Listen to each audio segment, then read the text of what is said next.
In this video, I'm going to show you how to fix Ubisoft service is currently unavailable error. First thing you're going to do is check if this is a global wide error. So you can do this by just going to the internet and type in is Ubisoft down. So you'll get like a website like these. For example, they will tell you if Ubisoft is down. So if you see like spikes in this, for example, like a red spike, or here, as you can see, it's not down now, it's up. If you see a red spike, it might be like a global error and you just have to wait for it to be fixed. But if it's not, then here's what you can do. Go to CMD, right click, run as administrator, click yes, type in sfc /scan now, press enter and let it load. This will scan through your computer.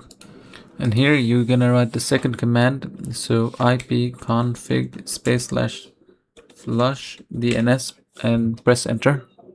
And now you're gonna write the second command, so nedsh win sock reset, and then you want to press enter.